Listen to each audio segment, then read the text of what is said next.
What's up, guys?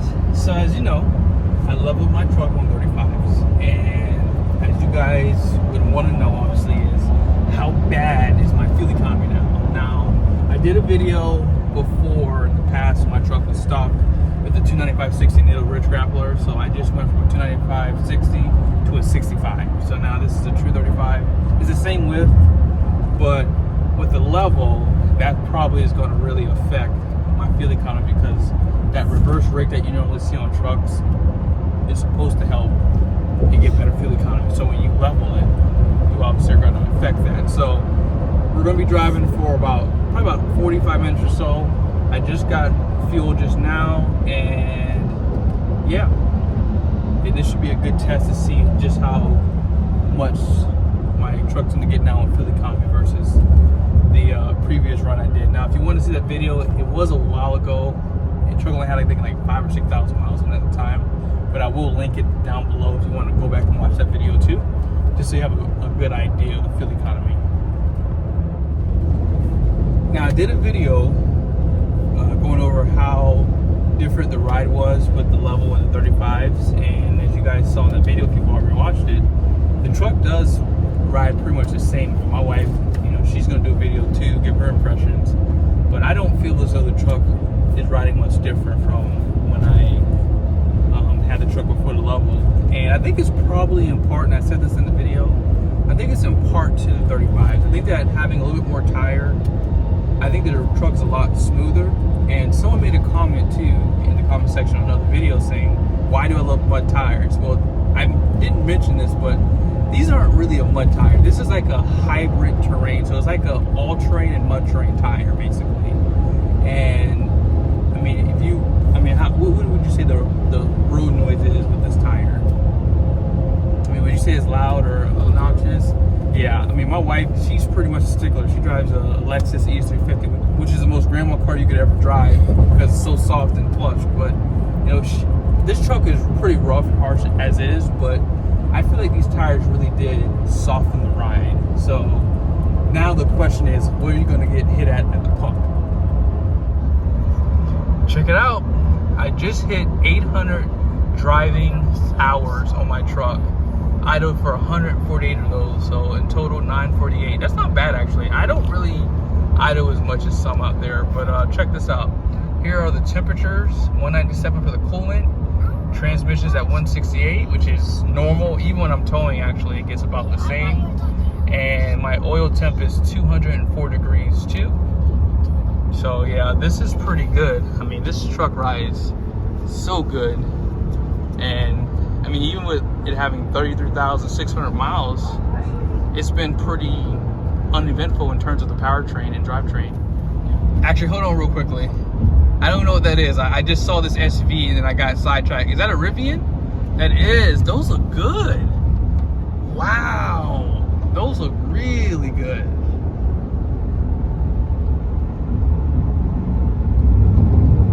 My first time seeing the Rivian SUV. It's an R1S. Really good looking wheels and big old brake caliper. Just so you know, the tires have about 2,000 miles on them. I got them replaced around 31,500, 600 miles. So we have been traveling full time. I will have to start letting you guys know where I'm at. So if you do have a truck and a trailer that you want to review, I would be more than happy to do a review with you if you guys are within a certain vicinity where I'm at. So I'll have to start posting that on my community page here. But yeah, like I said, we got a little bit longer to go. A little bit longer to go. We have about 37 more miles, 34 more minutes. Let's see where we are right now. We are at 17.6 MPG. Not bad. And actually, like I said, I've been going about 75 miles an hour this whole trip too, for the most part. Speed check reported ahead. Oh, I had to slow down now though. Now, if you are new to my channel, I do figure I should mention that I do have a Rendy lift, and I did level it 1 3/4 inches with that puck, basically.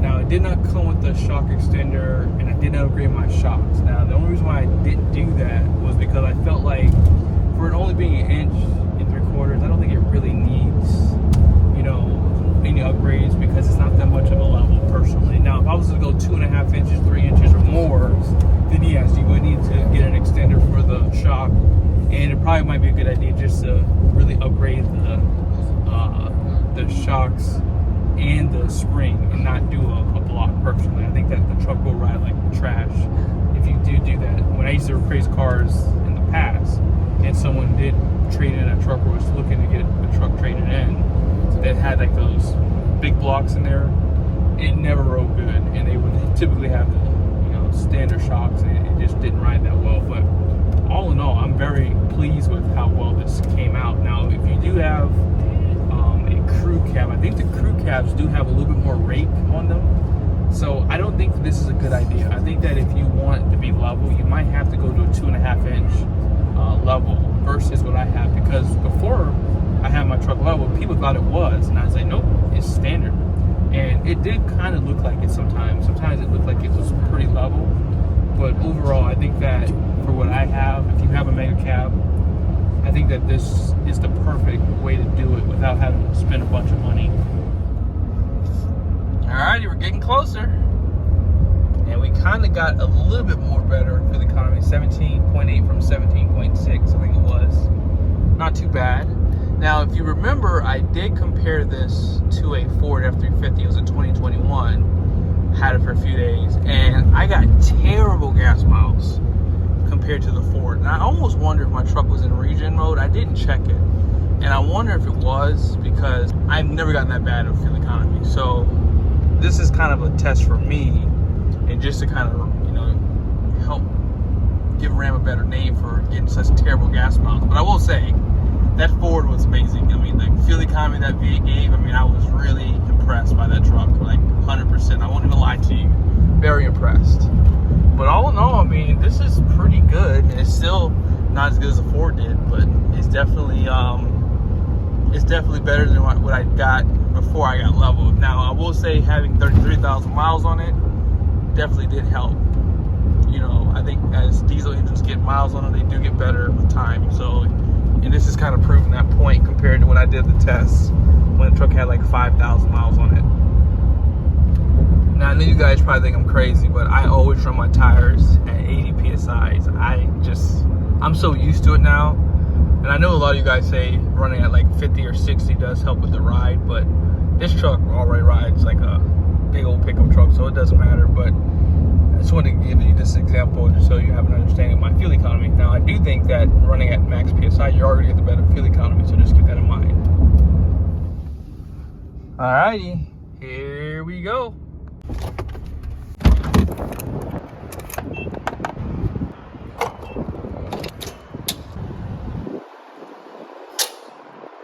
So we just burnt 2.5 gallons going 50 something miles an hour. It's not bad. Let's see where it was.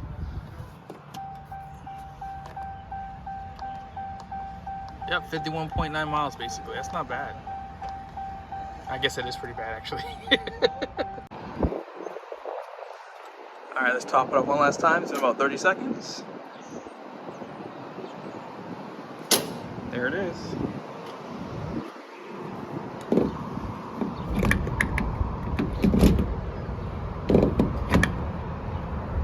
Cool. It's not my ideal diesel where I'd get, but we're about to tow, so I'm gonna burn this out in no time. I do get this off of Amazon too, so check the description if you want a gas cap like this. All right, so my wife's gonna do the math for us. So we're gonna do 51.9 divided into 2.761.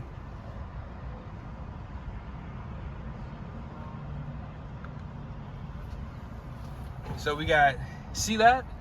18.7, or actually 18.80 if you want to round it off, but computer says 17.8. I don't understand why I got such bad fuel economy last time. So that's off the computer and that's at the pump. So I don't know, guys. You tell me what you think. I think that it just depends on the drive. The day when I did the video comparing it with the Ford, I was climbing a lot, so maybe that's probably why it was so off. So climbing grades, stop and go traffic, idling really do affect, you know, the computer's, you know, educated guess more or less. But hey guys, thank you so much for watching this video. I hope it was helpful. Don't be afraid to level your truck. You're not gonna lose that much of fuel economy. And if you wanna get better gas miles, just slow down. See you in the next video. Alrighty, so I want to do a follow-up from the video I just showed you guys. That footage is a long time ago. I think it's 3 months old. As you can see, my miles now is 39,000 versus whatever it was in the video. But I've got 20 miles to the gallon on 327.7 miles. And as you guys can see, my diesel particulate filter, we were driving for about an hour or so, and it was showing a little bit full. Now it went up just a little bit more. So I think my truck was definitely regenning that day when I did the comparison with the Ford.